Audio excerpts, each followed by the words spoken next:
সুভাষ বীর সুভাষ লিখেছেন কবি ভবানী প্রসাদ মজুমদার।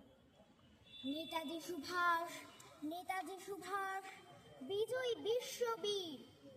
তামাম দুনিয়া তাকিয়ে দেখেছে তোমারই উচ্চ শির।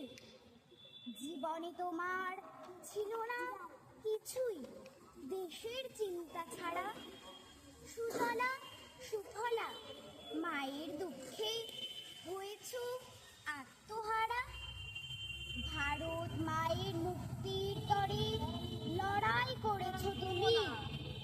ষড়যন্ত্রের শিকল ছিঁড়েছ বাঁচাতে স্বদেশ ভূমি।